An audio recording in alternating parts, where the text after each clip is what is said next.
आपण पाहतात घटनेच्या खोलात जाऊन सत्य दाखविणारे न्यूज 24 तास मराठी।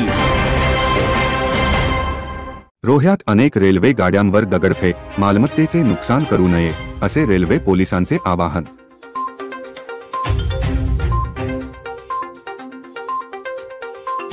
रोहा जंक्शन वरून धावणाऱ्या अनेक रेल्वे गाड्यांवर दगडफेक होण्याच्या घटनांमध्ये वाढ झाली आहे। समाज कंटकांकडून असा खोडसळपणा केला जात आहे, मात्र त्यांच्या आनंदात दुसऱ्यांचा जीव धोक्यात येतो। शिवाय रेल्वेच्या संपत्तीचेही नुकसान होत आहे। या घटनांना आळा घालण्यासाठी रेल्वे पोलिसांनी कंबर कसली असून विशेष मोहीम राबविण्यात येत आहे। रोहा मार्गाने जाणाऱ्या गाड्यांवर रुळाशेजारी असलेली मुले गाड्यांवर दगडफेक करतात। त्यामध्ये अनेक पॅसेंजर गाड्या आणि मालगाड्यांचा समावेश आहे। आतापर्यंत झालेल्या दगडफेकीच्या घटनेत काही प्रवासी आणि रेल्वे कर्मचारी जखमी सुद्धा झालेले आहेत। याची गंभीर दखल घेत रेल्वेचे पोलीस निरीक्षक RV जगताप यांनी विशेष मोहीम राबविण्याचे निर्देश दिले।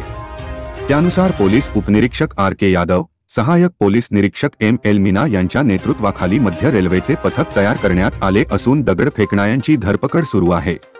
रोह्यातून गाडी सुटल्यानंतर निडी, नागोठणे, वडखळ तसेच पनवेल पर्यंतच्या मार्गावर दगडफेक केली जाते। दगडफेक होणाऱ्या ठिकाणी RPFच्या पथकाने जाऊन दगडफेक करणे, रेल्वे संपत्तीचे नुकसान करणे या प्रकरणात गुन्हा सिद्ध झाल्यास 5 वर्षापर्यंत शिक्षेची तरतूद आहे। तसेच दगडफेक करणाऱ्यांची माहिती त्वरित RPFला द्यावी असे आवाहन करण्यात आले।